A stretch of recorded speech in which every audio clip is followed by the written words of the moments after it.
যেদিন ধর্মরাজ্য সংস্থাপন হলো হস্তিনাপুর, নাম শুনেছেন তো মা?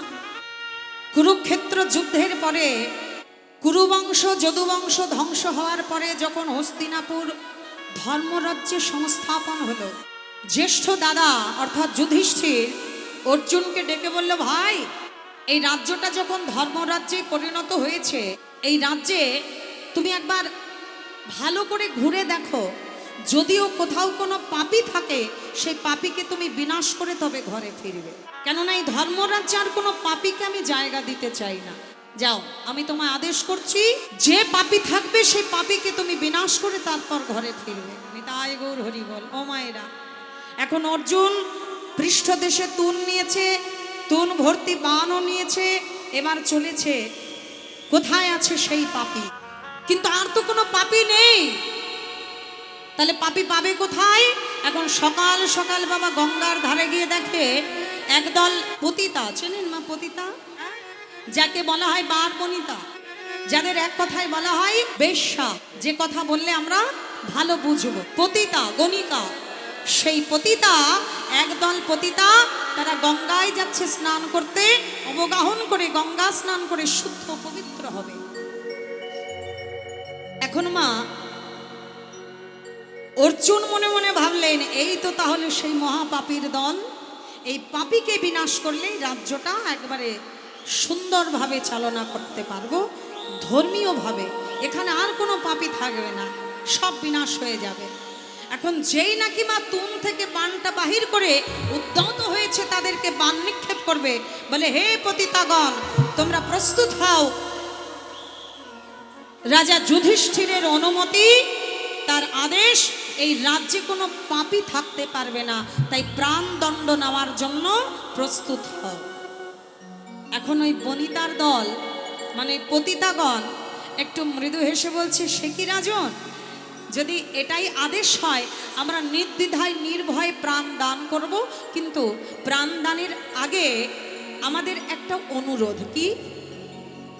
বলে, মরেই তো যাব, মরার আগে যদি কোনো বাসনা রাখা হয়, শুনেছি সে বাসনা নাকি পূর্ণ করা হয়, তাহলে আমাদের বাসনা কি পূর্ণ হবে না?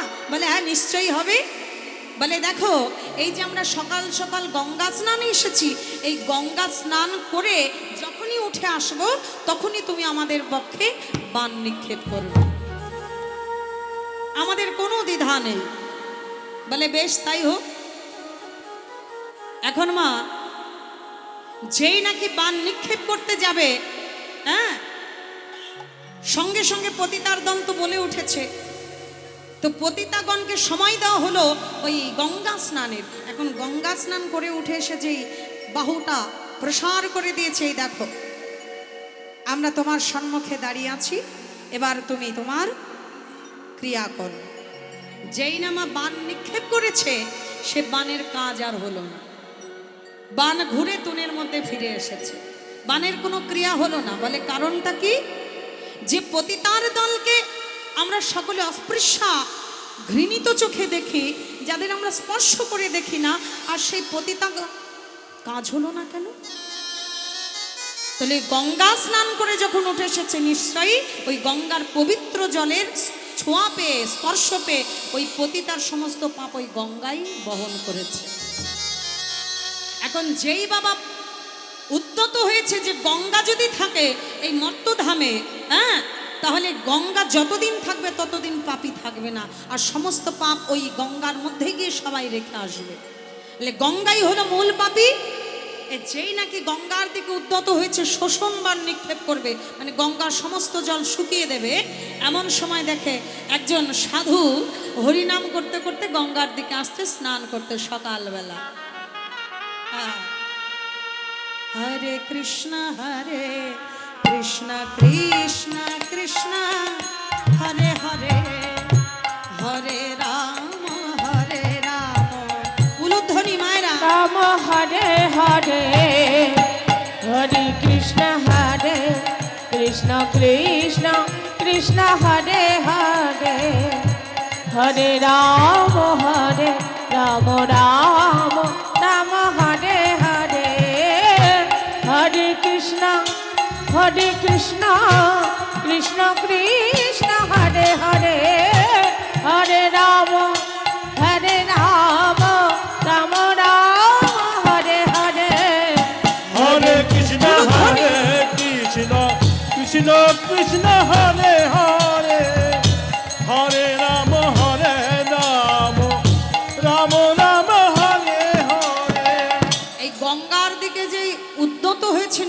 করবে বলে এমন সময় গঙ্গা নিজ মূর্তি ধারণ করে এবার ওই অর্জুনকে ডেকে বলল, দাঁড়া অর্জুন, তুমি তো দেখতে পাচ্ছ একজন সাধু আসছে আমার পক্ষে স্নান করবে বলে বড় আশা নিয়ে, যার মুখে সদাই কৃষ্ণ নাম, সেই সাধুকে তুমি। এখন সাধু যখন স্নান করে মা উঠে চলে যাচ্ছে, অর্জুন তো কৃষ্ণ ভক্ত, কৃষ্ণের প্রিয় সখা, তো মনে মনে ভাবছে সাধুর মুখে কৃষ্ণ নাম আর আমিও কৃষ্ণকে ভালোবাসি, তাহলে সাধুকে একটু সময় দেওয়া হোক। যেই সাধু স্নান করে চলে যাচ্ছে আর বানটা নিক্ষেপ করতেই দেখে মা গঙ্গা যেমন ছিল তেমনই রয়ে গেছে। তাহলে এত পাপ রাশি, এত মানুষের পাপ যেখানে গিয়ে আমরা ধৌত করতে যাই, সেই পাপ রাশিগুলো গেল কোথায়? এত পাপ গেল কোথায়? তাহলে গঙ্গাও তো পাপী নয়, নিঘাত ওই বাবাজির কাজ। বলে এই বাবাজির দল যতদিন থাকবে জগতে ততদিন পাপ মোচন হবে না।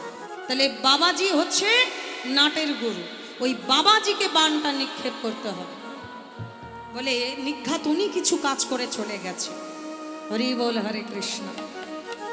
এখন বাবাজির সম্মুখে দাঁড়িয়ে অর্জুন বলে উঠলো, দাঁড়াও বাবাজি। বলে এতক্ষণ আমি অপেক্ষা করেছিলাম পাপীকে বিনাশ করব বলে, এখন বিচার করে দেখছি তুমি হলে মূল পাপী। তোমাকে বিনাশ না করলে এই রাজ্যটা ধর্মরাজ্য সংস্থাপন পূর্ণ হবে না। সাধু তখন মুচকি হেসে বলছে, সে কি সকাল সকাল তুমি আমার প্রাণ নেবে বলে এসেছো? বলে বেশ, সাধুর বাবা মরাতেও কোনো শোক নেই, আমার বেঁচে থাকাতেও কোনো আনন্দ নেই, সদাই হরি, হ্যাঁ, সর্বদাই আনন্দময় তার জীবন, তাই তার কোনো শোক তাপ দুঃখ বলে কিছু নেই। বলে বেশ রাজন, তুমি যখন আমাকে মারবে বলে উদ্যত হয়েছ, তাহলে মরার আগে আমার কিছু কাজ আছে, হ্যাঁ, সেই কাজটা আমায় করতে দাও, তারপরে তুমি আমাকে বান নি। বলে বেশ, সবাইকে সময় দিয়েছি, তাহলে তোমায় কেন দেব না, তোমায়ও দিই। সাধুজিমা দূরে দাঁড়িয়ে মাটির উপরে কি যেন কি লিখে ওই মাটির উপরে 3 বার গড়াগড়ি দিয়ে এবার উঠে দাঁড়িয়ে বলছে, এই না অর্জুন, আমি মৃত্যুর জন্য প্রস্তুত, তুমি আমায় বান নিক্ষেপ করো। যেই নাকি মা বানটা নিক্ষেপ করেছে, দেখে যেমন বান তেমনই আবার বাবা ঘুরে এসেছে, সাধুজির কিছুই হলো না।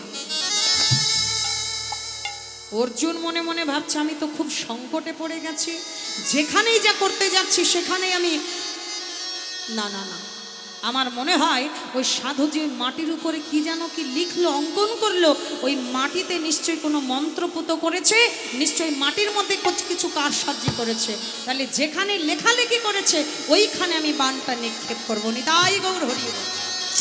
অর্জুন কি করলেন মা, একবারে সোজা বানটা নিয়ে ওই মাটির মধ্যে নিক্ষেপ করলেন। মানুষ যখন মূর্খ হয় না মা, হ্যাঁ, তখন জ্ঞান শূন্য হয়ে যায়। মূর্খের মতন জ্ঞান শূন্য হয়ে বানটা নিক্ষেপ করে দিলেন ওই মাটির উপরে। আর মাটিতে বান নিক্ষেপ করতে ওদিকে চিৎকার করে উঠলেন ভগবান শ্রীকৃষ্ণ, সত্যভামা, রুক্মিণী, আমার যে বড় কষ্ট হচ্ছে, আমার যে বড় যন্ত্রণা হচ্ছে। সর্বাঙ্গ দিয়ে রুধির ঝরে পড়ছে ভগবানের, সিংহাসনে বসতে পারছে না, লুটিয়ে পড়ল মৃত্তিকার উপরে ভগবান। অর্জুন বানটা নিক্ষেপ করে যখন দেখে বানটা বাবা তার ক্রিয়া সেরে চলে এসেছে তুনে, অর্জুন মনের আনন্দে এই খবরটাকে কৃষ্ণ সখার কাছে দেবে বলে ছুটতে ছুটতে গেছে মা সখার কাছে। সখা, সখা, গিয়ে দেখে কৃষ্ণ সখা সিংহাসনে নেই, পড়ে আছে সিংহাসনের নিচে, মাটির উপরে ধুলায় লুটোপুটি যাচ্ছে, সর্বাঙ্গ দিয়ে রুধির ঝরছে, তার সমস্ত অঙ্গ বিদীর্ণ হয়ে গেছে। একই সখা, চমকে উঠলেন অর্জুন, এই অবস্থা তোমার কি করে হলো, কে করলো এই দুরবস্থা তোমার, এর জন্য দায়ী কে প্রভু? ভগবান শ্রীকৃষ্ণ এত যন্ত্রণা এত কষ্ট ভোগ করছে, তথাপি বলতে চাইছে না। সখা, একটিবার বলো সখা, তোমার চোখে জল দেখলে যে আমার বক্ষ কেঁপে ওঠে, আমার যে সুখ হয় না প্রভু। বলো সখা, এর জন্য কে দায়ী? কে করলো এই অবস্থা তোমার? একটিবার বলো সখা। যদি একটা বার তার নাম বলতে পারো, আমি আর এক মুহূর্ত বিলম্ব করব না, এক্ষুনি তার বিনাশ অনিবার্য। ভগবান মনে মনে ভাবছে, এবার তো তাহলে বলতেই হয়। দেখি নিজের বিনাশটা নিজে কি করে করো অর্জুন। জগতে মরার ভয় সবার আছে বা। ভগবান একটু মৃদু হেসে বলছে, সখা সত্যি তুমি আমায় এত ভালোবাসো? আমার কষ্ট তুমি সইতে পারছো না? আমি এক্ষুনি যদি তার নাম বলি, তুমি তাকে বিনাশ করবে? তুমি একবার বলো সখা, তোমার এই যন্ত্রণা আমি সহ্য করতে পারছি না, একবার তুমি বলো তার নাম। যদি বলি আমার এই অবস্থার জন্য দায়ী একমাত্র তুমি। কি বললে প্রভু? আমি কি করে দায়ী হতে পারি? আমি তো সবে এলাম তোমার কাছে। বলে আসল কাজটা তো সেরে এসেছো অর্জুন। এখন তুমি আমার কাছে এসেছো বটে, কিন্তু আসল কাজটা সেরে তো তবে তুমি আমার কাছে এসেছো। আজকে আমার এই রুধির ঝরার দায় একমাত্র তোমার। কৃষ্ণের চরণে লুটিয়ে পড়েছে সখায়। তুমি কি বলছো? আমি যে স্বপ্নেও কখনো ভাবতে পারি না তোমার অঙ্গে আঘাত করব। এই কথা শুনবার আগে আমার কেন মৃত্যু হলো না? এ তুমি কি বলছো সখা? এ যে আমি কখনো ভাবিও না, এ তুমি কি শোনালে আমার? অর্জুন, ভালো করে মনে করে দেখো তো, তুমি যখন পাপীকে বিনাশ করবে বলে উদ্ধত হয়েছিলে, সকলের কাছে হার মেনে মেনে লাশ অবশেষে তুমি যখন সাধুর কাছে এলে, সাধুজিকেও বিনাশ করতে পারলে না। সাধুজি মাটিতে কি যেন একটা লিখলো, আর সেই লেখার উপরে তুমি বাণটা নিক্ষেপ করেছিলে, মনে আছে? সখা, তুমি এসব জানলে কি করে? মহাজন বলে, জানবে না? তিনি যে অন্তর্যামী গো, তিনি না জানলে জগতে আর কে জানবে গো? বলে সখা, এ কথা সত্য, আমি মাটিতে বাণ নিক্ষেপ করেছি, কিন্তু তাতে তোমার অঙ্গ হতে কেন রুধির ঝরবে? অর্জুন, একটিবার সেখানে গিয়ে দেখে এসো, সেই মাটির উপরে কি লেখা আছে। ছুটে গেছে যেখানে বাণ নিক্ষেপ করেছিল, যে মাটির উপরে ছুটে গিয়ে কি দেখলো জানো মা? দেখে মাটির উপরে লেখা আছে কৃষ্ণ কৃষ্ণ কৃষ্ণ। অর্জুন আর নিজেকে ধরে রাখতে না পেরে ওই মৃত্তিকার উপরে পড়িল লুটায়ে। ওগো সখা, এ আমি কি অপরাধ করলাম? সখা গো,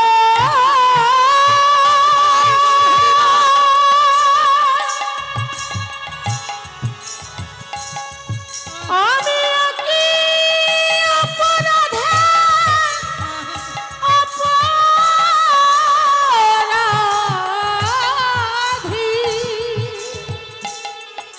তুমি কৃপা করে করুণা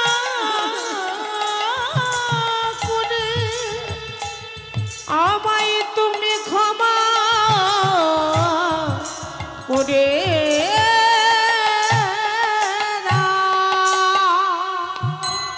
অর্জুন চোখের জলে মাটিতে গড়াগড়ি যাচ্ছে এই কৃষ্ণ নামের পরে, আর মনে মনে ভাবছে, সখা এতদিন আমি বুঝতে পারলাম সশরীরে তোমার ভজন করলেই শুধু তোমায় পাওয়া যায় না, তোমার নামের মধ্যে যে তুমি লুকিয়ে আছো সেটা আমি জানতাম না প্রভু। তাই আজ হতে জানলাম তুমি সশরীরে আমার কাছে থাকো বা না থাকো, যদি তোমার নাম আমার সঙ্গে থাকে তবে যে তুমি আমার কাছে রবে। ওগো তুমি বিদায় গো হরিবল।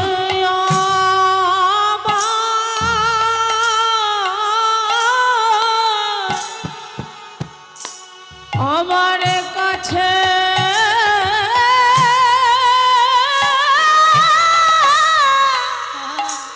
রাবে।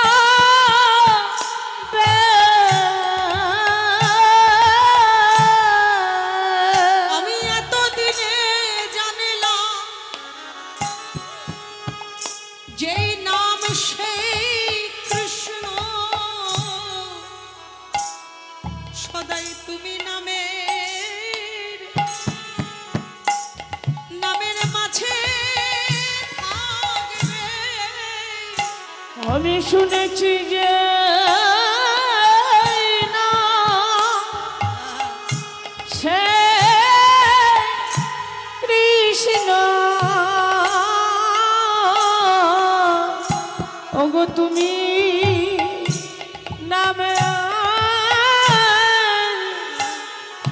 নামের কাছে বিদায় গৌর হরিবল।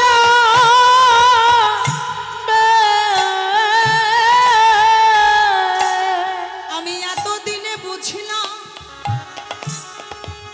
তুমি আমার কাছে থাকো বা না থাকো, যদি নাম আমার স্মরণে থাকে তবে তুমিও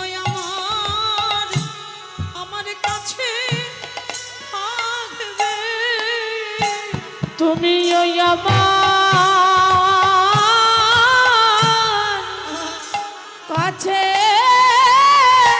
থাকবে। মাটির উপরে গড়াগড়ি যাচ্ছে আর কেঁদে কেঁদে বলছে, প্রভু গো আমার আর কোনো দুঃখ নেই, আর কোনো কষ্ট নেই, আর কোনো ভাবনা নেই।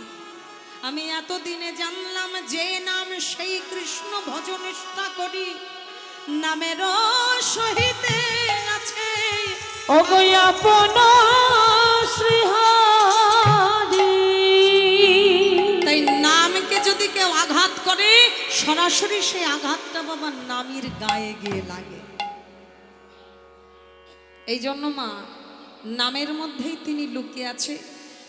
নামকে নিয়ে তুমি স্মরণ করো, তিনি সর্বদাই তোমার কাছে রবেন। তাই গৌর হরি বল। তাহলে কলিযুগের শ্রেষ্ঠ নাম কি মা? তারক ব্রহ্ম হরি নাম, কৃষ্ণ নাম। আজ সেই হরি নাম গাইতে গাইতে মহাপ্রভু চলেছেন সুরধুনী গঙ্গার ধার দিয়ে। আর এমন সময় দেখলেন সকল মায়েদের ভিড়ের মধ্যে দিয়ে বিষ্ণুপ্রিয়া। বিষ্ণুপ্রিয়া দেখে মা আর ঘরে মন বসছে না। কক্ষের গাগরি কখন যেন সুরধুনী গঙ্গার জলে ভাসিয়ে দিল, ভুলেই গেছে জল নিতে। কোথায় জল, কোথায় গাগরি? শূন্য হাতে দুটি নয়ন কুম্ভ পূর্ণ করে ঘরে ফিরেছে কাঁদতে কাঁদতে। এখন বিষ্ণুপ্রিয়ার জননী মহামায়া দেবী মেয়ের এই দুরবস্থা দেখে খায় না, ঘুমোয় না, চুল বাঁধে না, কারুর সঙ্গে কথা বলে না, হাসে না, একাকী বসে থাকে ঘরের এক কোণে। মহামায়া দেবী বিষ্ণুপ্রিয়ার কাছে গেলে বললে, হ্যাঁ রে মা, তুই এমন করে একা একা বসে আছিস, খাস না, ঘুমাস না, কথা বলিস না, তোর মুখে হাসি নেই, কি হয়েছে? কি তোর কি কোনো ব্যাধি হয়েছে? তোর কি শরীর খারাপ হয়েছে? কি করে বলবে, কি করে বলবে বিষ্ণুপ্রিয়া যে ওই গৌর রূপের নয়ন দিয়ে তার এমন দুর্দশা ঘটেছে? মায়ের সঙ্গে কি বলা যায়? এ কি আর কলিযুগ মা? যে মেয়েরা মায়েদের বলবে যে আমি ওই ছেলেটাকে ভালোবাসি, এ কি আর কলিযুগ? সেসব কালে তো বলা হতো না গো। গুরুজনকে সম্মান দিতে গিয়ে বিষ্ণুপ্রিয়ার মনের কথাটা বলতে পারল না। মহামায়া দেবী মনে মনে ভাবছে, নিশ্চয়ই কোনো গোপন কথা আমার থেকে লুকিয়ে যাচ্ছে। কি এমন কথা যা আমায় বলতে পারছি না? তাহলে নিশ্চয়ই ওর প্রিয় সখী কাঞ্চনাকে বলতে পারবে। হ্যাঁ, বিষ্ণুপ্রিয়ার অনেক সখী ছিল, কিন্তু কাঞ্চনা হচ্ছে তার মধ্যে একটু অন্যতম, মানে প্রিয় সখী যাকে বলে। তো কাঞ্চনাকে যখন ডেকে নিয়ে এসেছে, এখন কাঞ্চনা বিষ্ণুপ্রিয়ার কণ্ঠটি জড়িয়ে ধরে বলছে, হ্যাঁ রে প্রিয়া, মা বলল তুই নাকি খাস না, ঘুমাস না, কথা বলিস না, কি হয়েছে তোর? আমি তো তোর প্রিয় সই, তুই আমায় বল। তখন বিষ্ণুপ্রিয়া কাঞ্চনার কণ্ঠটি জড়িয়ে ধরে কি বলল জানো মা? জব হামার পে খলো গো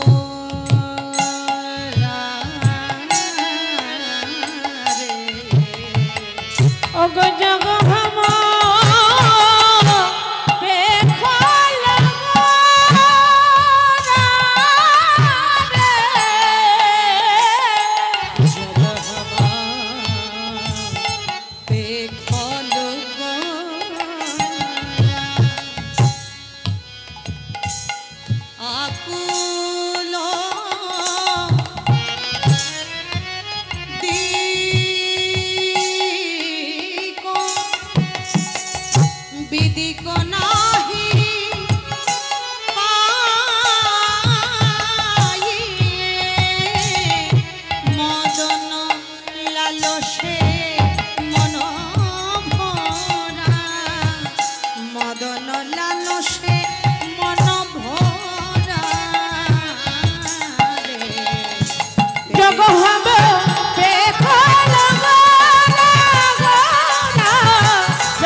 जब हम देखलू गोरा, जब हम माने যখন আমি দেখলাম ওই গোরা রূপ। আচ্ছা গোরাটাকে মা, এই গোরাটাকে মহাজন বলে গোরাটা কারোর নাম নয়, এটা একটা উপাধি বলতে পারে। উপাধিটা কিরকম? যেমন প্রধানমন্ত্রী, এটা কিন্তু কারোর নাম নয়। মুখ্যমন্ত্রী, রাষ্ট্রপতি, রাজ্যপাল, এটা কিন্তু কারোর নাম নয়, এটা একটা উপাধি। ওই সিটে যে বসবে সেই বাবা মুখ্যমন্ত্রী, সে বাবা ও পাড়ার মদন হোক আর ও পাড়ার ওই বেচাদা হোক, ও যেই হোক না কেন, ওই সিটে যে বসবে সেই বাবা রাষ্ট্রপতি, রাজ্যপাল, প্রধানমন্ত্রী হোক। তাহলে এটা হচ্ছে একটা উপাধি। এই গোরাটা হচ্ছে ঠিক তেমন উপাধি, গোরা কারোর নাম নয়। গোরা কাকে বলা যায়? এটা হিন্দি ভাষীমা। বৃন্দাবনে যে পুরুষদের দেখতে অতীব সুন্দর এবং গায়ের রং ফর্সা, হিন্দিতে তাদের বলা হয় গোরা। এবং মেয়েদের ক্ষেত্রে, মেয়েরা যদি সুন্দরী বা ফর্সা হয় দেখতে, তাহলে মেয়েদের ক্ষেত্রে বলা হয় গৌরী। তো মহাপ্রভুকে দেখতে একবার তপ্ত কঞ্চন সোনার বরণ অঙ্গকান্তি, তো হ্যাঁ, একবার সুন্দর সুঠাম দেহ বাবা, সোনার মতন চকচক করে, এই জন্য তাকে গোরা বলা হয়েছে। বিষ্ণুপ্রিয়া তো তার নাম জানে না, তাহলে কি করে বললো? বলে এটা নাম নয়, এটা হলো একটা উপাধি। তাই বলছে জব হাম পেখলু গোরা, আমি যখন ওই গোরা রূপ দর্শন করলাম, আকুলো দিক বিদিক নাহি পাবে, মদন লালসে মন ভরা। আমার দিক বিদিক শূন্য হয়ে গেল, এখন আমার শরীরে সাজনি বলি মদনের জ্বর হয়েছে।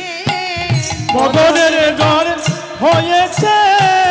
আমি কি করিব কোথায় যাব মদনের জ্বর হয়েছে। আমি কি করিব কোথায় যাব মদনের জ্বর হয়েছে।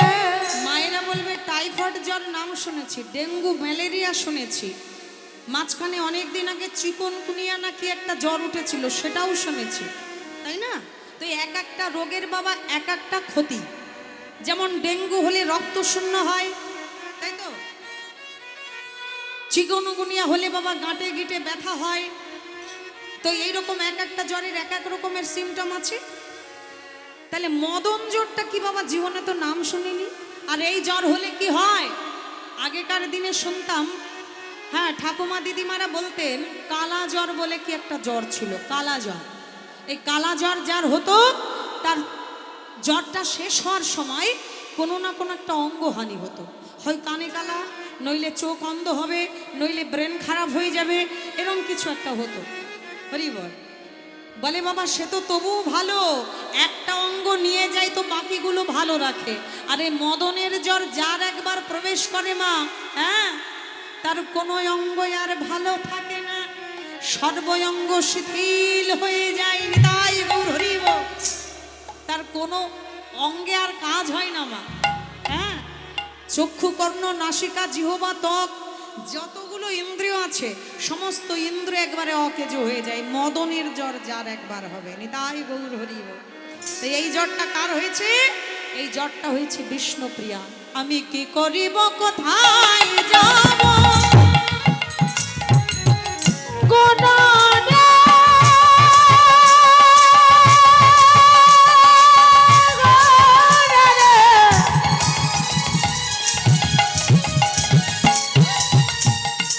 গোনারে হে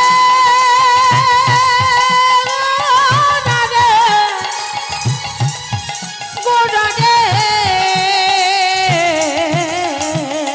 আমি কি করিব কোথায় যাব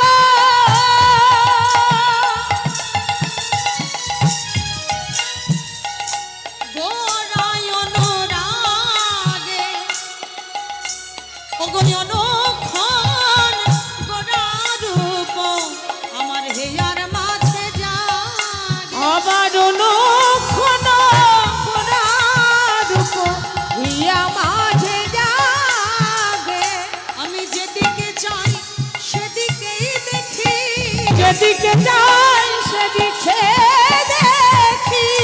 ওই গোরারূপ লাবণ্য আমি যেদিকে যাই। যখন দেখবে মা নূতন প্রীতি হয় না, কারোর মধ্যে যখন কোনো নূতন প্রীতি জেগে ওঠে, কারোর প্রতি লালায়িত হয়, তখন দেখবে যেদিকে চাই সেদিকেই যেন ওই একটাই রূপ ভেসে ওঠে। আমি যেদিকে চাই সেদিকেই দেখি। আমার গৌর মন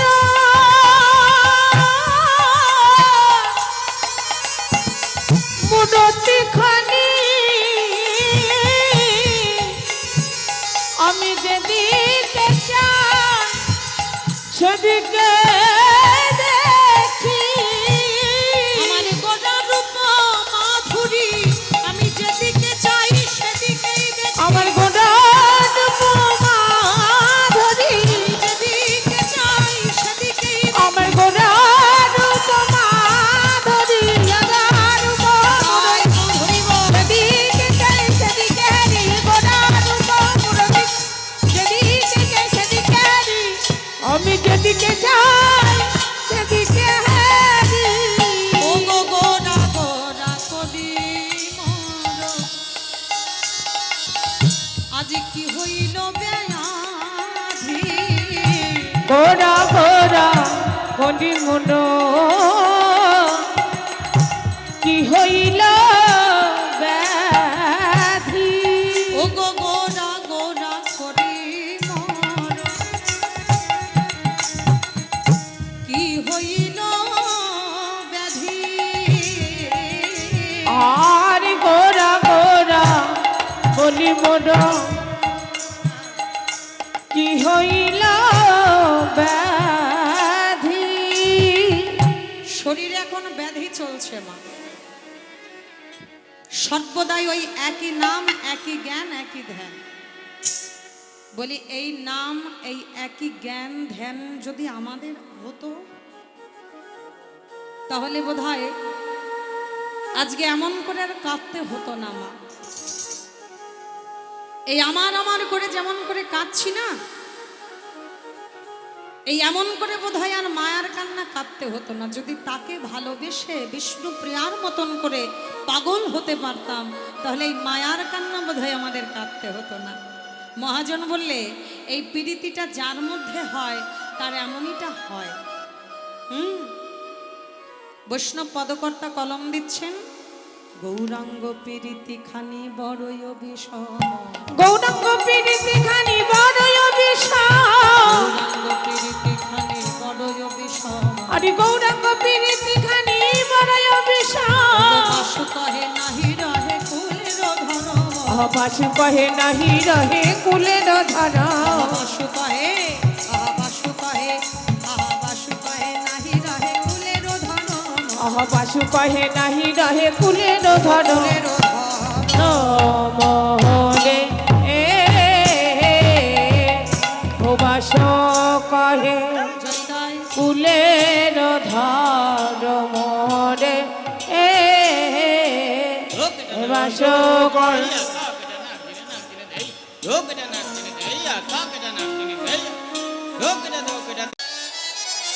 এখন মনে হচ্ছে যে এখানে কিছু একটা হচ্ছে, এতক্ষণ মনে হচ্ছিল না। हाँ राधे राधे। नंदन का अभिनंदन करिए,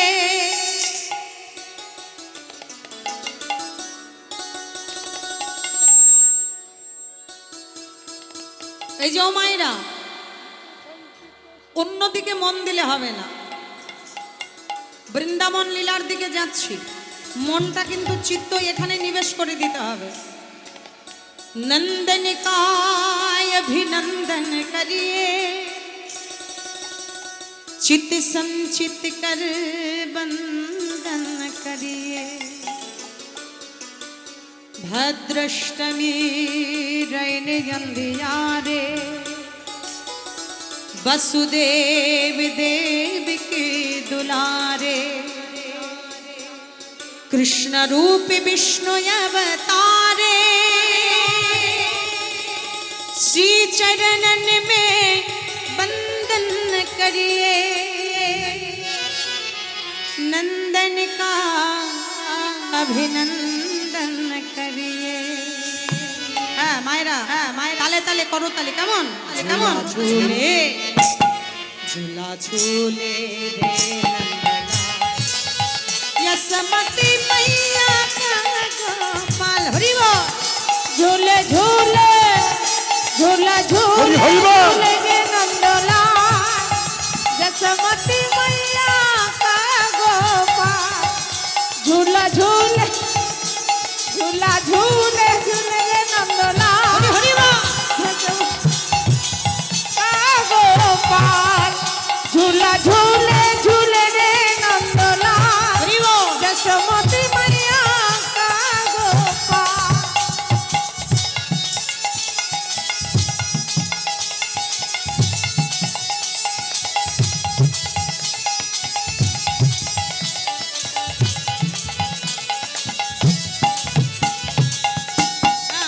इसको देख के सब दुख भूले, हम आशा के झूले झूले, इसको देखी को सब दुख भूले, हमें आशा के झूले झूले। इसको देख के सब दुख भूले, हम आशा के झूले झूले, इसको देखी को सब दुख भूले, हमें आशा के झूले झूले। चंदा को सूरज को छूले, मन को मिले रुझान, झूला झूले झूला झूले झूले रे नंदलाल, जसमती मैया का गोपाल, झूला झूले झूले रे नंदलाल, जसमती मैया का गोपाल।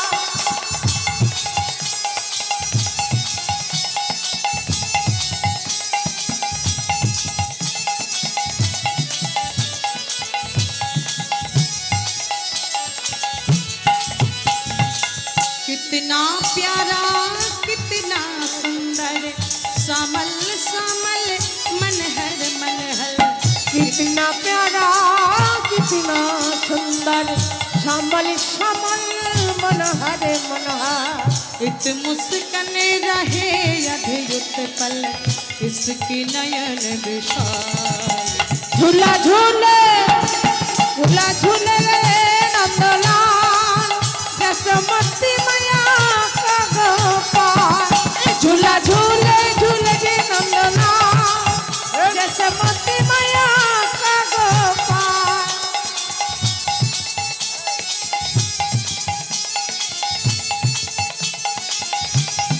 माया करताली।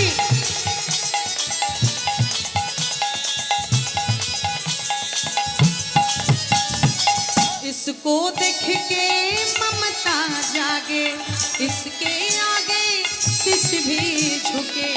इसके देख के ममता जागे शीश भी झुके इसके आगे आगे। মায়েরা করতালি না দিলে কি করে হয় বলুন তো, হয় বলুন তো, হয় বলুন। আর শত সহস্র পাপড়ি নিয়ে পদ্ম ফোটে, তাই না? দেখতে কেমন অতীব সুন্দর। তো যখন সকল ভক্ত দুটো বাহু প্রসার করে দেয় না, তখন কি মনে হয় যেন সে জাতীয় ফুল সহস্র পাপড়ি নিয়ে যেন ফুটে উঠেছে বৃন্দাবনের মাঝে। আর গোবিন্দ সেই সাথে যদি একটু উলুধ্বনি হয় তাহলে মনে হয় গোবিন্দ ভ্রমর হয়ে যেন সেই ফুলের উপর গুনগুন করছে। নিতাই গৌর হরি। মাঝে মাঝে মা একটু উলুধ্বনি না দিলে হয়, জয়ধ্বনি না দিলে হয়? ভ্রমর আছে কিন্তু গুঞ্জন নেই, ফুল আছে কিন্তু মধু নেই, সব মধু শুকিয়ে গেছে। জয় রাধে। প্রেম সে বলো রাধা রানী কি বাহ।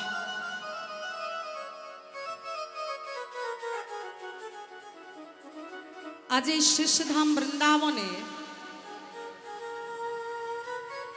প্রেমময়ী শ্রীমতী রাধা রানী শ্রীকৃষ্ণের রূপ দর্শনান্তে গৃহবধূ যমুনায় গিয়েছে কক্ষে গাগরি নিয়ে জল আনবে বলে।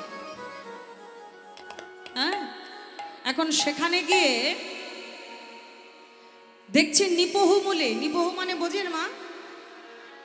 নিপহু শব্দের অর্থ হচ্ছে কদম্ব। নিপহির মূলে মানে কদম্ব গাছের মূলে শিকড়ের উপরে দাঁড়িয়ে কদম গাছের সাথে হেলান দিয়ে ত্রিভঙ্গ ঠাম নিয়ে ভগবান শ্রীকৃষ্ণ মধুর সুরে মুরলী বাদন করছে।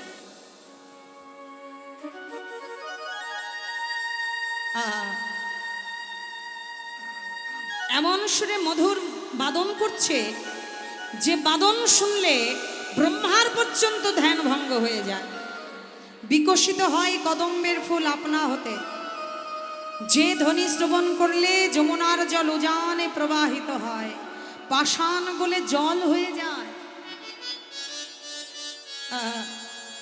এত সুন্দর স্বর শুনে রাধারানী কি আর থাকতে পারে গো স্থির? মনটা ধাবিত হয়েছে সেই মুরলী বাদকের দিকে।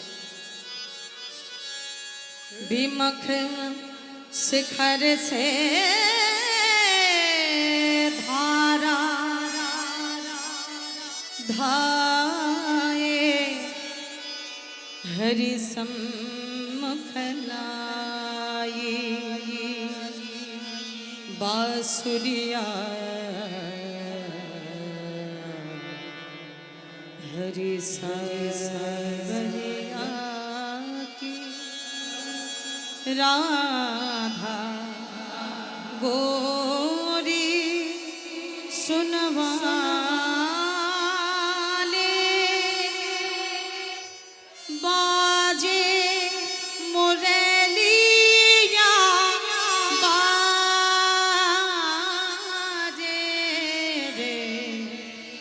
बाजे रे मुरलिया बाजे, बाजे रे मुरलिया बाजे।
बनी मुरलिया हरे हरे बाप बनी मुरलिया मरम मरम को छुए अंगुरिया मरम मरम को छुए अंगुरिया चंचल चतुर अंगुरिया जिसे पर चंचल चतुर अंगुरिया जिसे पर कनक मुंडरिया साजे बाजे मुरलिया बाजे बाजे रे मुरलिया बाजे पीली मुंदरी अंगुरी श्याम पीली मुंदरी अंगुरी श्याम मुंदरी पर राधा का नाम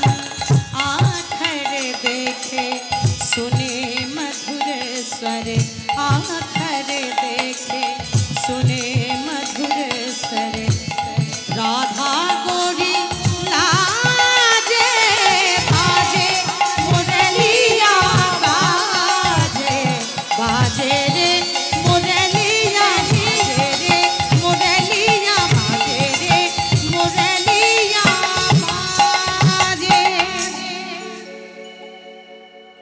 এই মধুর সুরে যখন মুরলী বাদন হচ্ছে না মা, রাধারানীর আর যেন কক্ষের গাগুরি ধরে রাখতে পারছে না, ভেসে গেল যমুনার জলে।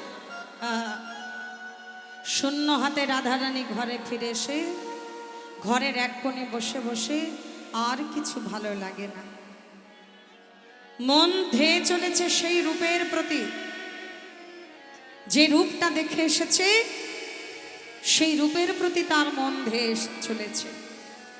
এখন ললিতা, বিশাখা, চম্পকলতিকা, ভানুদেবী, সুদেবী, ইন্দুরেখা যত সখী ছিল রাধারানীর, সমস্ত সখীরা চারিদিক দিয়ে রাইধনীকে ঘিরে বলছে, হ্যাঁ রে রাই, তোর এমন এমন বিষণ্ণ বদন কেন, কি হয়েছে? এমনটা তো আগে কখনো দেখিনি। হ্যাঁ রে রাই, তোর কিসের যন্ত্রণা, কিসের দুঃখ, আমাদের সাথে বল সই। রাধারানী ললিতা বিশাখার কণ্ঠটা জড়িয়ে ধরে বলল, জানিস সখী, আমি যমুনায় জল আনতে গিয়ে এমন একটা রূপের মানুষ দেখে এলাম, যে রূপে মুগ্ধ হয়ে কখন যেন আমার অজান্তে আমার মন প্রাণ জাত কুল ছিল মন আমার বলতে যা কিছু ছিল সব সঁপে দিয়েছে ওই রূপের চরণে। ও মা, সে কি রে সই, তুই তাকে সর্বস্ব সঁপে দিলি?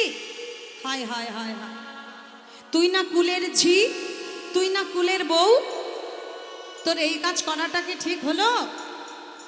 কুলের ঝি হয়ে কুলের বউ হয়ে পরপুরুষের দিকে মনটা সঁপে দিলি, এ কি করলি রাই? ছি ছি ছি ছি ছি ছি ছি। তা তুই যাকে সঁপে দিয়েছিস সে কে, কেমন দেখতে তাকে? বলে, সখী, আমি তো তার নাম জানি না। যে আমার এই মন হরণকারী, যে হরে নিল, আমি তো তার নাম জানি না, আমি তো তার ধাম জানি না। সর্বনাশ, তুই তার ঠিকানা বা জানিস না, অথচ তার চরণে তুই সর্বস্ব সঁপে দিলি। ছি ছি ছি ছি ছি, এ তুই কি করলি সই? কিন্তু বাকি সখীরা বলছে, রাধে, যে আমাদের রাধারানীর মন হরণ করে নিতে পারে, বল না সখী সে কে? সখী শিহরে কেমন বল, নাম শুনে যা এত প্রেম জাগে, চোখে আনে এত জল। সখী শিহরে কেমন বল, নাম শুনে যা এত প্রেম জাগে, চোখে আনে এত জল। সখী শিহরে কেমন বল।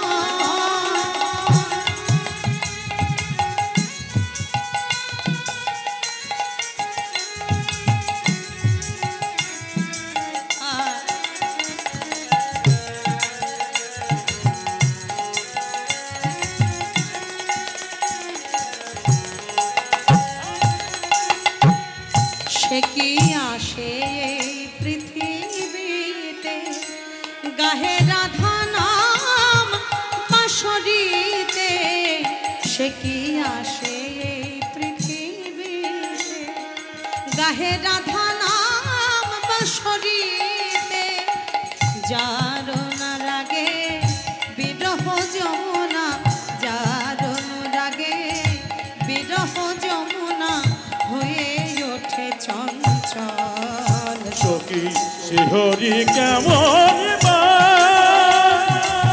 নামে শুনে যান, এত প্রেম জাগে তোকে আনে এত জল। সখী শিহরি কেমন বা সখী শিহরি কেমন বা।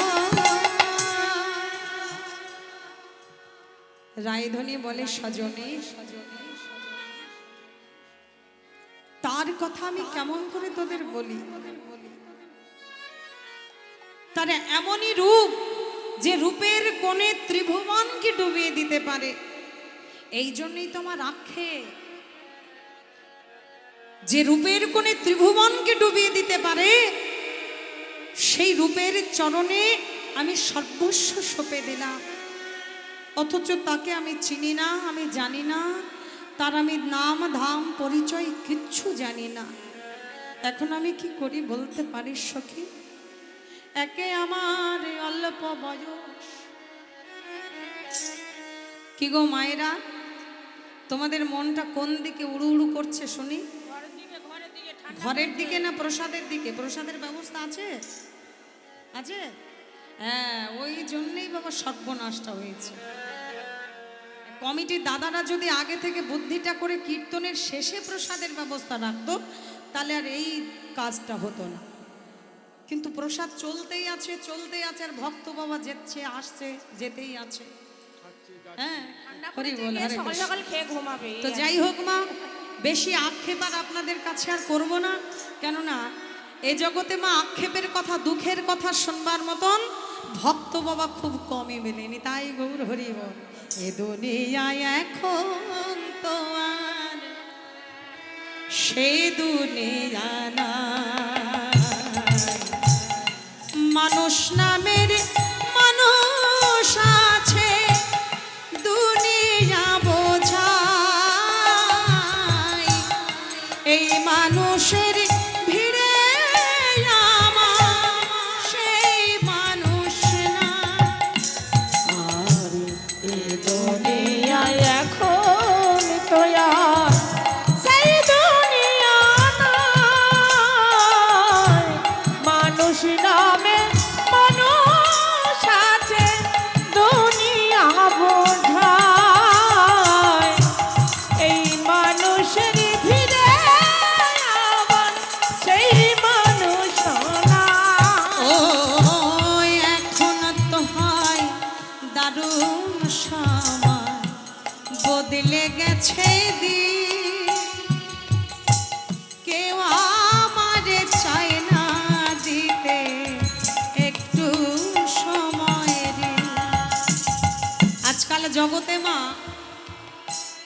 ভালো কথার জন্য কেউ সময় দিতে পারে না, কিন্তু যেখানে মন্দ কথা হয় দেখবেন মন্দ কথা নিয়ে চর্চাটাও আমাদের বেশি হয়, আর সেখানে জমায়েতটাও বাবা বেশি হয়। নিতাই গৌর হরি বল।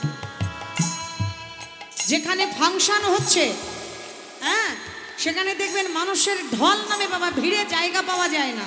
আর যেখানে ভক্তিমূলক কোনো অনুষ্ঠান হয়, সেখানে ভক্তের মনই বসে না। বলে জগতে অনেক মানুষ আছে, কিন্তু সেই মানুষের ভিড়ের মধ্যে আমার হরি কথা শোনার মানুষটাই বাবা না। ও এখন তো হয় দারুণ সময়, বদলে গেছে দিন, কেউ আমারে চায় না দিতে একটু সময় দিন। আমার দুঃখের কথা কইতে গেলে এ দুনিয়ার সবাই বলে শোনার সময় নাই। আরে মানুষ নামে মানুষ আছে, দুনিয়া বোঝায়। এই মানুষের ভিড়ে আজ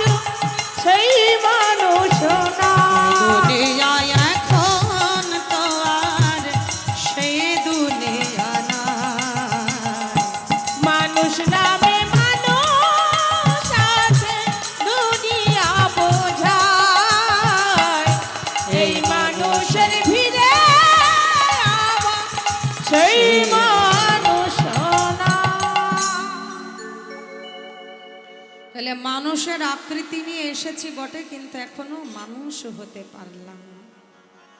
মান আর হুশ এই দুটো যতদিন আমাদের ভেতরে না আসবে ততদিন মানুষ বাবা হতে পারবো না। শুধু দেখবার মতন নয়ন, চলবার মতন পা, কর্ম করবার মতন বুদ্ধি, মেধা এসব থাকলেই যে বাবা আমরা মানুষ বলে গণিত তা কিন্তু নয়। জগতে বাবা মানুষ বহু আছে, কিন্তু মানুষ নামের দানব বাবা অনেক আছে। তাই গৌর হরি। তাহলে আমাদের এই মনটা বাবা এখনো পর্যন্ত মানুষের মধ্যে নিতে পারলাম না। যেখানে গেলে গৌর গোবিন্দের কৃপা পাওয়া যায়, যেখানে গেলে সাধুগুরু বৈষ্ণবকে পাওয়া যায়, সেই জায়গাটায় এখন আমাদের মনটাকে নিয়ে যেতে পারলাম না। মনটা ছুটছে সর্বদাই কামনা, বাসনা, লালসার পেছনে। কি বুঝবো হরি কথা, ভাগবত কথা, ভাগবত সঙ্গের অর্থ কি বুঝবো আমরা? সারাটা জীবন বৃথাই চলে গেল।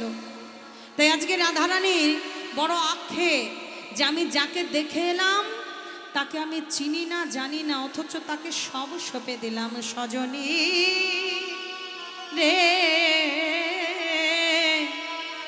এখন অল্প বয়সে ওগো শ্যাম রসে জর জর ওরে মন মিটে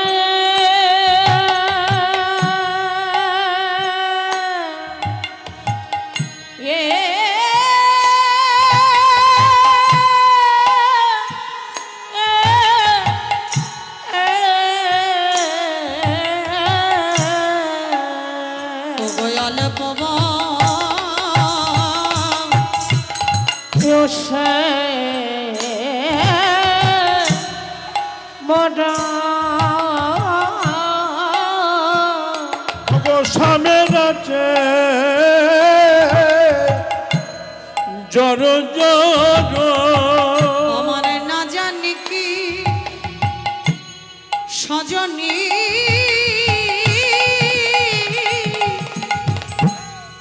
হবে পরি নামের না জানি কি হবে পরিণামে। আমার পরিণাম বোধ ভালো নয় সখী। আমার পরিণাম বুঝি ভালো নয় সখী। ওই সমরূপে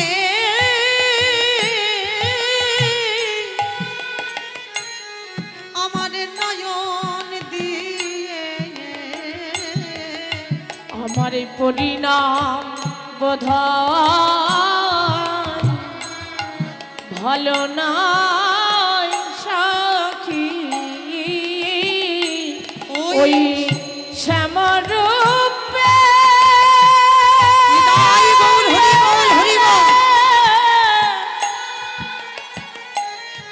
নয়ন দিয়ে আমার পরিণাম বুঝি রাধে ভালো নাই সখী।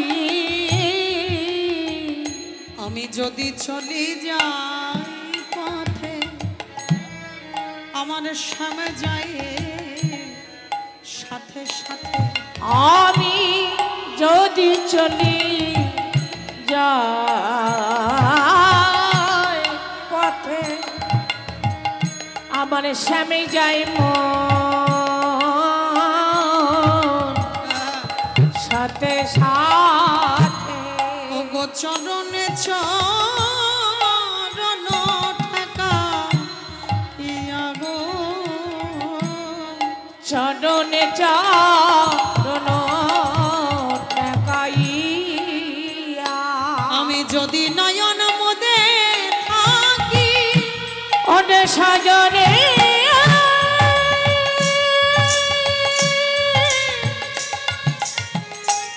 সজনী সজনী সজনী আমি যদি নয় মুদে থাকি আমি অন্তরে গো বৃন্দা দেখি আমার নয়ন মে লিয়া দেখি আমার নয়ন মে লিয়া দেখি আমার নয়ন মে মেলিয়া দেখি আমার নয়ন মে লিয়া দেখি আমার অন্তর বাহির জুড়ে আছে আমার অন্তর বাহির জুড়ে আছে আমি যেদিকে যাই সখী সেদিকেই দেখি আমারি অন্তর বাহির জুড়ে আছে এই ভাব একমাত্র আমার রাধারানীরই বাবা ঘটেছিল। এই ভাব সকলের হয় না। এই ভাব যার মধ্যে একবার ঘটে সে মা ইহজগতে পার্থিব জগতের ঘরে আর থাকতে পারে না গো। যেমন এই কলিযুগে এই ভাব ঘটেছিল সর গোস্বামী, তাই তো তারা সর্বস্ব সঁপে দিয়ে আমার গৌর গোবিন্দের চরণে জনমের মতন তারা গৃহ সংসার ছেড়ে আমার গোবিন্দের সংসারে মেতে উঠল। নিতাই গৌর হরি বল। এবার মায়েরা বলবে তাহলে কি কীর্তনিয়া আমাদের এটাই বোঝাতে চাইছে যে ওই রূপে মন মজাই আমাদেরও গৃহ সংসার ছেড়ে দিতে হবে? তোমাদের এই বাহ্যিক জগতের সংসার আমি ছাড়তে বলছি না মা, আমাদের সংসার করতে হবে। সৃষ্টিকে যদি রক্ষা করতে হয় আমাদের সংসার করতে হবে। স্ত্রী পুত্র সন্তান সন্ততি পরিবার সবাইকে নিয়ে চলতে হবে। ভগবান কখনো বলেনি তুমি বিবাহ করো না, তুমি ত্যাগী হও, তুমি কোনো কামিনীর সঙ্গ করো না। ভগবান কখনো বাবা এ কথা প্রকাশ করেনি। তিনি বলেননি যে তুমি সংসার করো না। তার কোনো কথার মধ্যে না কথাটা নেই, বলে তুমি সব করো, কিন্তু সংসার করতে গিয়ে দেখো তুমি যেন সংসারী হয়ে উঠো না। নিতাই গৌর হরি বলি সংসারকে তুমি ভালোবাসো ঠিক আছে। এই যারা মদ্যপান করে মা, ভগবান এটাও বললেন বোধহয় তার অন্য ভাষার মাধ্যম দিয়ে, যারা মদ্যপান করছে তারা করুক, তাতে বাধা নেই, কিন্তু দেখো বলে মদ যেন তাদের পান না করে। বলে মদ তুমি খাচ্ছ খাও, কিন্তু মদ যেন তোমায় খেয়ে না ফেলে সেই দিকে লক্ষ্য রেখো। বলে সংসার করছো করো, কিন্তু সংসার যেন তোমাকে গ্রাস না করে। তাহলে কিন্তু বাবা এই সংসারটার সঙ্গে কেউ আর যুক্ত হতে পারবে না। বলে এই সংসারে কি আছে? কিচ্ছু নেই। ভালো করে ভেবে দেখো, যাদেরকে আমার আমার বলে আমি আগলে ধরছি, কাছে টেনে নিচ্ছি, ছেলে আমার, মেয়ে আমার, স্ত্রী আমার, পুত্র আমার, স্বামী আমার, ঘর আমার, বিষয় আমার, সব আমার। মহাজন বললে আচ্ছা মা, এই যে আমার আমার আমার আমার করে মেতে আছি, আমারটা কি বস্তু গো? আমাতে তো আমি নেই, তাহলে আমার বলতে কি আছে জগতে? আমি আমি করি বুঝিতে না পারি, আমাতে আছে কি রতন, আমি যাহার শক্তি বলে বেড়াই চলে বলে, যাহার অভাবে হবে এ দেহ পতন। এই দেহের মাঝে আছে প্রাণের সঞ্চার, তাহাতেই বলি শুধু আমার আমার। যেদিন প্রাণ যাবে চলে রবে শুধু নিশারি স্বপন। আমার বলতে তো কিছু নেই মা, আমি তো একজন যন্ত্রিকের হাতের যন্ত্র। আমাকে যেমন চলাই আমি তেমন চলি, যেমন বলাই তেমনই বলি। আপনি বাবা একটা লক্ষ লক্ষ কোটি কোটি টাকার গাড়ি কিনতে পারেন, সেই ক্ষমতা আপনার আছে। গাড়িটা খুব দামি হতেই পারে, কিন্তু গাড়িটার চলার ক্ষমতা নেই। আপনি ওখানে রেখে দেন, রাস্তার মাঝখানে দাঁড় করিয়ে কিংবা গ্যারেজে যেখানেই রাখেন না কেন, গাড়িটার ক্ষমতা নেই যে প্রান্ত থেকে সে প্রান্তে আপনাকে নিয়ে যাবে। যদি ওই গাড়িতে বাবা 500 টাকা ড্রাইভার না ওঠে, নিতাই গৌর হরি বল। গাড়িটা আপনার লক্ষ লক্ষ টাকা দাম হতে পারে, কিন্তু ওই 500 টাকার ড্রাইভার সে যদি বাবা গাড়িটাকে চালনা না করে, গাড়িটার এ প্রান্ত থেকে সে প্রান্তে যাওয়ার ক্ষমতা নেই। যে দেহটাকে নিয়ে আমরা খুব গৌরব করি, অহংকার করি, এই দেহটা তো বাবা একটা গাড়ির ন্যায়। এই গাড়ির মধ্যে একজন ড্রাইভার, অর্থাৎ আমার প্রাণ গৌর সুন্দর প্রাণ গোবিন্দ, তিনি দেহরূপীর গাড়িটাকে চালনা করছে, তাই দেহটা চলছে। যেদিন তিনি বাবা এই দেহরূপী রথ থেকে গাড়ি থেকে নেমে যাবে, সেদিন এই দেহটা অসার হয়ে পড়ে থাকবে। নিতাই গৌর হরি। এ কথা আমাদের সকলের জানা মা, কিন্তু কি বলুন তো, আমরা ভুলে যাই, বিস্মরণ হয়ে যায়। আমরা মাঝে মাঝে এই জন্য বাবা স্মরণ করিয়ে দিই, হরি বল। তাহলে ভগবান আমাদের চলাচ্ছেন তাই চলছি, বলাচ্ছেন তাই বলছি, তিনি আমাদের হাসাচ্ছেন তাই হাঁটছি, কাঁদাচ্ছেন তাই কাঁদছি। ফোটাও বলে ফুটি দয়াল, ঝরাও বলে ঝরি।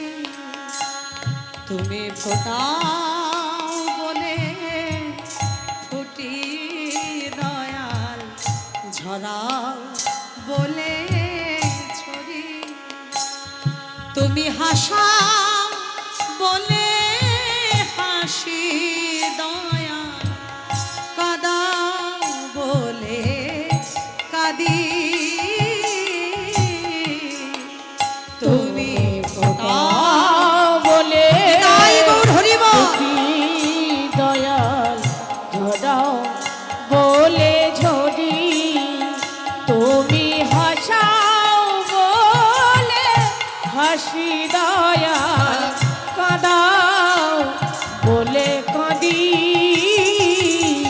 ফোটাও বলে ফুটি দয়াল, ঝরাও বলে ঝরি। তাহলে ভগবান তিনি আমাদের দিয়ে চলাচ্ছেন তাই চলছি, বলাচ্ছেন তাই বলছি। তাহলে দেহটাকে নিয়ে গৌরব করার কিছু নেই মা, আছে কি?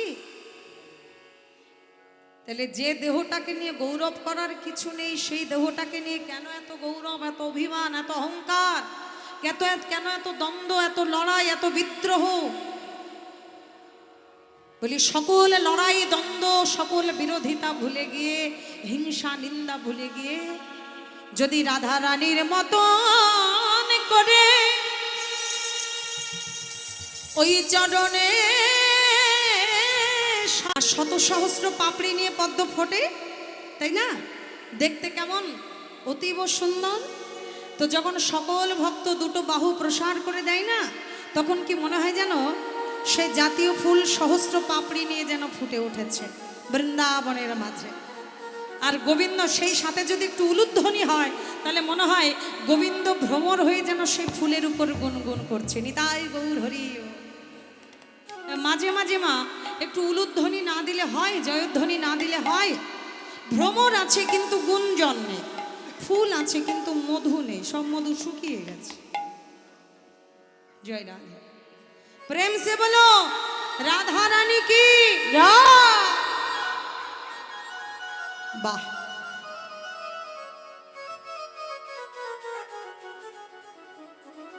আজ এই শীর্ষধাম বৃন্দাবনে প্রেমময়ী শ্রীমতী রাধা রানী শ্রীকৃষ্ণের রূপ দর্শনান্তে গৃহবধূ যমুনায় গিয়েছে কক্ষে গাগরি নিয়ে জল আনবে বলে। হ্যাঁ, এখন সেখানে গিয়ে দেখছে নিপহু মূলে, নিপহু মানে বোঝেন মা? নিপহু শব্দের অর্থ হচ্ছে কদম্ব। নিপহির মূলে মানে কদম্ব গাছের মূলে শিকড়ের উপরে দাঁড়িয়ে কদম গাছের সাথে হেলান দিয়ে ত্রিভঙ্গ ঠাম নিয়ে ভগবান শ্রীকৃষ্ণ মধুর সুরে মুরলী বাদন করছে।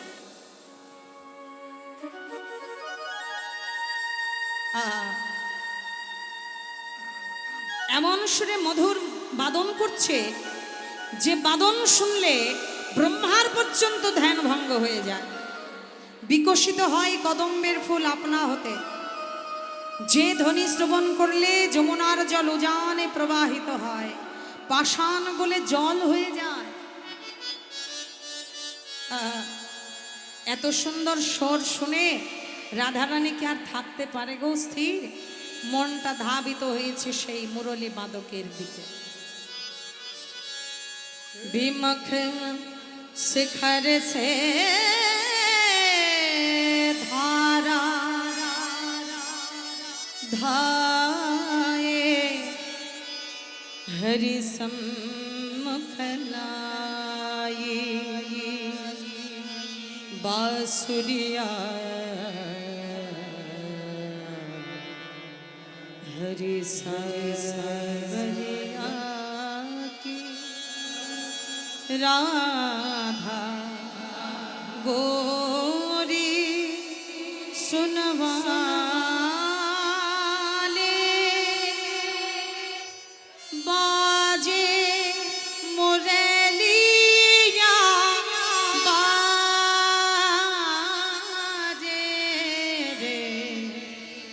बाजे रे मुरलिया बाजे, बाजे रे मुरलिया बाजे, बाजे रे मुरलिया बाजे। अधरे धरे महल मुरली पर, अधरे धरे महल मुरली पर,